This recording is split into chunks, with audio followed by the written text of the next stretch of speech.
Ketika kita berbicara tentang penelitian, umumnya para peneliti itu bingung dalam mencari relasi antara satu terma atau satu konsep dengan konsep yang lain, sehingga melahirkan kadangkala ketidaklogisan atau tautologi atau bahkan ketidaknyambungan antara satu konsep dengan konsep yang lain, sehingga terderivasi atau terturunkan kepada tidak nyambungnya antara satu argumen ke argumen lain atau bahkan paragraf ke paragraf yang lain. Sehingga penting bagi kita untuk mempelajari relasi.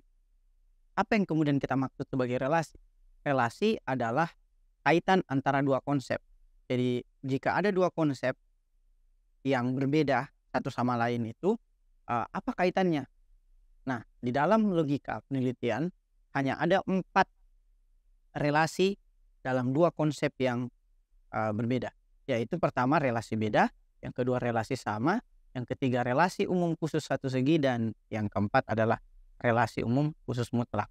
Mari kita bahas satu persatu. Setiap relasinya disertai dengan rumusnya dalam logika formal dan contohnya ketika kita membangun proposisi dalam menulis suatu penelitian.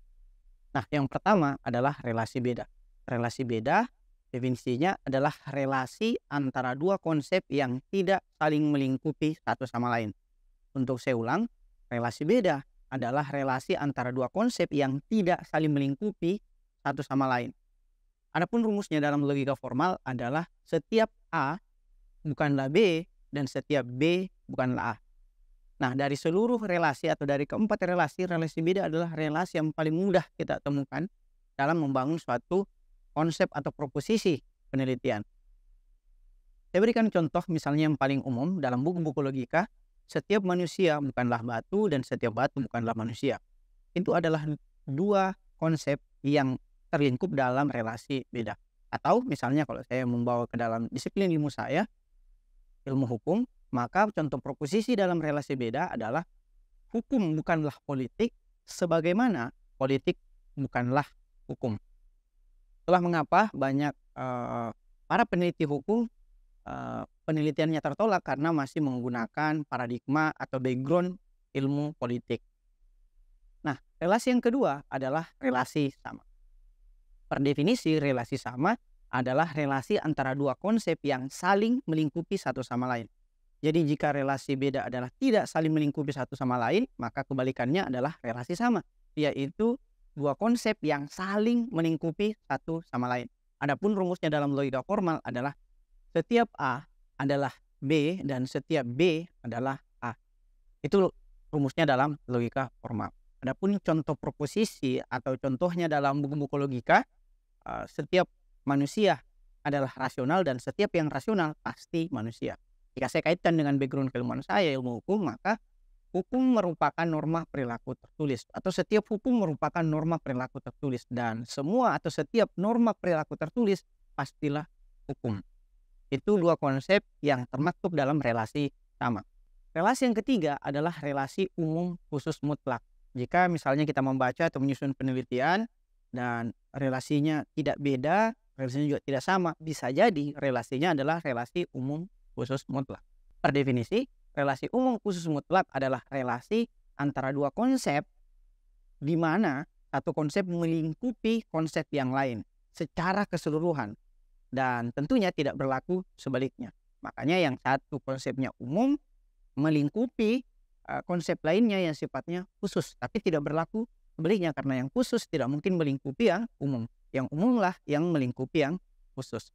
Adapun rumusnya dalam logika formal adalah sebagian A adalah B dan sebagian A lagi bukanlah B. Dan setiap B adalah A. Nah, adapun contohnya dalam buku-buku logika adalah sebagian makhluk itu adalah manusia dan sebagian makhluk lagi itu bukan manusia, dan setiap manusia pastilah makhluk. Sementara jika saya kaitkan dengan ilmu hukum, sebagian norma adalah hukum, sebagian norma lagi adalah etika, karena tidak semua norma adalah hukum. Ada pula norma-norma yang lain yaitu etika, ada norma berpikir misalnya logika dan sebagainya. Dan semua hukum merupakan bagian dari norma. Jadi tidak ada satupun hukum yang lepas dari apa yang kemudian kita sebut sebagai norma. Adapun relasi yang terakhir, misalnya kita membaca atau menyusun penelitian, bukan dua konsep itu atau dua proposisi itu bukanlah relasi beda, bukan relasi sama, bukan relasi umum khusus mutlak, pastilah dia akan merupakan bagian dari relasi yang terakhir, yaitu relasi umum khusus dari satu segi. Per definisi, relasi umum khusus dari satu segi adalah relasi antara dua konsep yang saling melingkupi sebagian segi dan sebagian segi lainnya itu tidak saling melingkupi. Adapun rumusnya dalam logika formal adalah sebagian A adalah B, sebagian A lagi bukanlah B, begitupun sebaliknya. Sebagian B adalah A dan sebagian B lagi bukanlah A. Contohnya dalam ilmu logika atau buku-buku logika adalah sebagian manusia adalah putih, yaitu manusia berkulit putih, dan sebagian manusia lagi bukanlah putih atau manusia yang tidak berkulit putih, misalnya sawo matang, kulit hitam, dan sebagainya. Begitupun sebaliknya, sebagian putih adalah manusia, yaitu manusia berkulit putih, dan sebagian putih lagi bukan manusia, misalnya tembok atau dinding yang berwarna putih. Nah, jika saya kaitkan dengan ilmu hukum, maka proposisi yang saya bangun adalah sebagian hukum membahas negara, yaitu hukum tata negara, dan sebagian hukum lagi tidak membahas negara sama sekali, misalnya hukum perdata. Begitupun sebaliknya, sebagian negara dibahas dalam ilmu hukum, yaitu hukum tata negara, dan sebagian negara tidak dibahas oleh hukum, karena dibahas oleh rumpun ilmu lainnya, yaitu misalnya ilmu pemerintahan yang dibahas dalam rumpun ilmu sosial. Nah, itulah 4 relasi di dalam logika penelitian. Selamat membaca, menyusun penelitian teman-teman menggunakan 4 relasi tersebut. Semoga berkah dan bermanfaat. Wassalamualaikum warahmatullahi wabarakatuh.